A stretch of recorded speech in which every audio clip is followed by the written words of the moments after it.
Answer ধরি আসল P সমান সমান এক্স।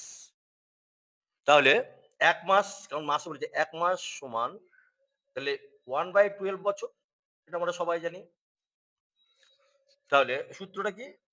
I PRT/100 তাহলে বা I P মানে আসল X ইনটু R হচ্ছে 5% সুদের হার ইনটু T মানে বছর সময় 1/12/100 তাহলে বা তাহলে X সমান সমান 100 ইনটু 12/5 এবার কাটাকাটি করো। ৫ দুগুণী ১০ আর ০ তাহলে X সমান সমান 240 তাহলে অ্যান্সার দেখো বি নম্বরেরটা আছে 240